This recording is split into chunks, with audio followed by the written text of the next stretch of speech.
So you're now ready to purchase your first piece of property or home. You're probably driving around, looking at properties, looking online, on websites, even looking at newspaper. You're ready to purchase. But did you know that there are certain things that you must put in place before you go there to purchase that home? Stick around as I give you the 5 things that you must put in place before you go there on the hunt looking for that home. Stay tuned.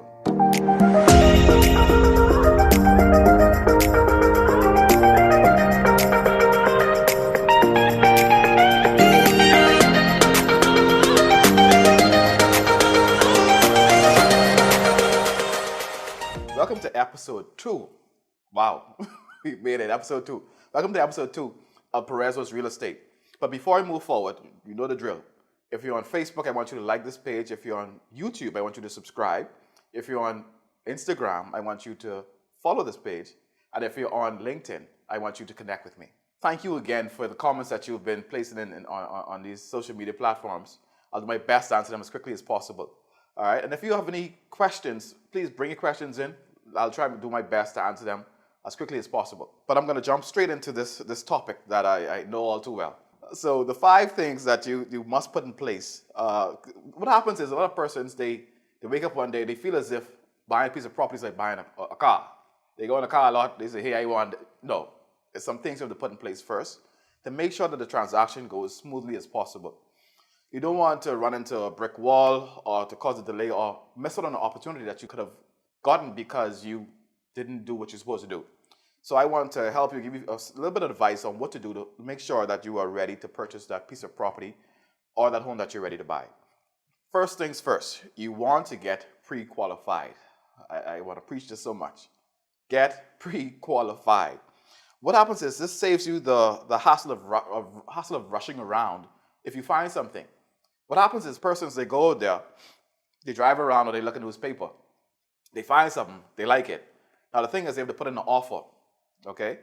When they put in an offer, they realize, now, hold on, before I put in an offer, I have to see how much, if I can get this or not. Whereas if you did that beforehand, you would know how much home you could buy. So this eliminates the stress of you finding something that you like, and then you have to probably go and find something else because you lost it because you weren't ready, you weren't pre-qualified to let you know how much home you could buy. Because what you don't want to do is you don't want to try and put an offer something that you're not qualified for. You know, that don't do it. Please, save yourself the embarrassment and save yourself just a headache. Because you could fall in love with something, you get emotionally attached without you even having it, and then you lose it because you're not qualified. Or what else could happen is you could buy more property or more home than you think. So you may be thinking, I'm qualified for $200,000. When you go to the bank, you may be qualified for $350,000. So save the time. Go there, go to your bank, set an appointment, whatever financial institution you want to use, go there and find out exactly how much you are qualified for, and then go on the hunt so you know exactly what you're looking for, and everything will be smooth sailing after that. Secondly, you want to seek out an attorney to represent you. You don't want to wait last minute to try to find an attorney. Call your friend and say, hey, which attorney you use? No. You want to get an attorney that you're comfortable with, okay? Do your research. There's many attorneys out there that you can use who are professionals in the real estate industry. But you want to do your research, see which one is best for you. If not, you can reach out to your real estate agent and let them give you some tips or ask them who they think, who can they say are credible in the industry. Okay? So make sure you find the attorney, because what happens is when the legal process starts within the transaction, you need to have that attorney in place to ensure that everything goes smoothly. For every real estate transaction, you need an attorney. You cannot skip out on that. So just remember that you need an attorney to represent you, to make sure everything is in smooth sailing, to make sure nobody is doing some kind of skullduggery. All right? So make sure that you seek out that attorney before you go on the hunt. You have that in place. So first thing, you want to make sure you get pre-qualified. Second thing, you want to make sure you find that attorney that you're comfortable with to use for your transaction. Thirdly, you want to make a budget. Okay? So even if you get pre-qualified, the bank tells you, well, you're qualified for $300,000. Don't go there to try and buy a home for $300,000. You're qualified for it, yes. But don't try and set your mark. Don't go right there and go right on to how much you're qualified for. Leave some cushion just in case anything happens, anything pops up. You still have something there. Okay, that's my foolish advice. Go there and make sure that you get pre-qualified. And don't try and go right on, hit the nail on the head with how much you're qualified for a home. Leave some type of cushion there for yourself. Fourthly, have your deposit. Okay? Make sure you have your deposit. Have your deposit. All right? Trust me when I say this, have your deposit. When you're going out to purchase a home, and here's how you can put your deposit in place.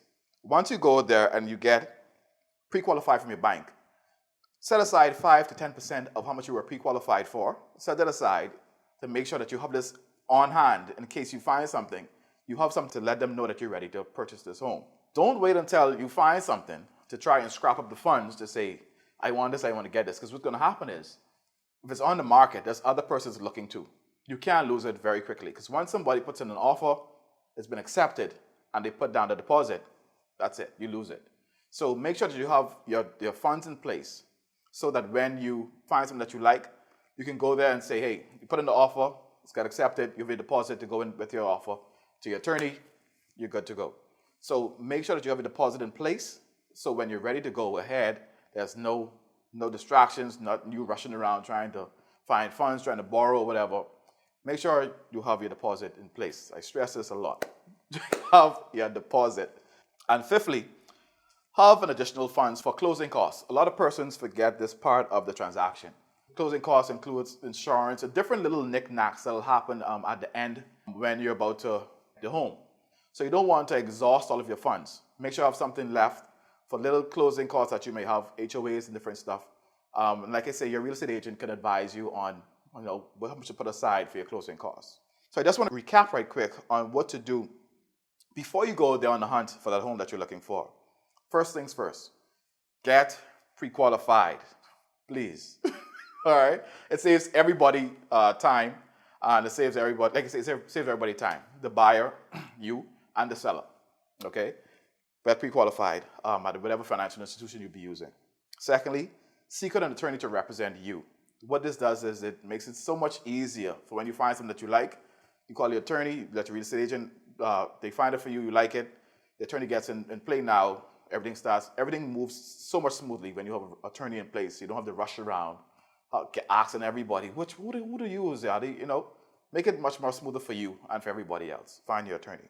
Make a budget. Do not exhaust how much the bank says you're qualified for, okay? If you're qualified for $350,000, $300,000, try get something for $250,000, $200,000, let's make sense. Do not exhaust your funds, everything that you have, okay? Because something might happen. You might have to make some renovations or what's not. Let there be a cushion in case you have to do something. So make a budget based on what you're pre-qualified for. Fourthly, have your deposit. Have your money ready for when you find something that you like. Put aside 5 to 10% of, depends on the bank you use, put aside how much they require. Put that aside based on what you're qualified for, okay? And it makes it much more easier. So when you're ready to put down your funds, you have it ready to say, hey, I want this, I have my deposit, let's go, okay? And fifthly, have additional funds set aside for your closing costs, which will make things much easier also.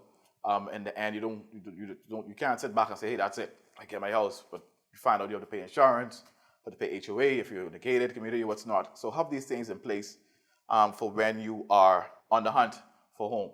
Make sure you do these things. It'll make things so much easier, so much smoother in the process of doing that real estate transaction. All right? But what I want you to do is please leave comments if anything else that you think a person can do to get themselves ready for purchasing a home. If you're a homeowner already, put in the comments. Let us know what persons can do to get themselves ready for when they're ready to purchase a home, invest, or what's not. All right? But what I'll do is I'll see you next week on the next episode of Perez's Real Estate, where we'll be giving you tips, advice, or probably interviewing somebody in the industry. All right? So I'll see you next week. Talk soon.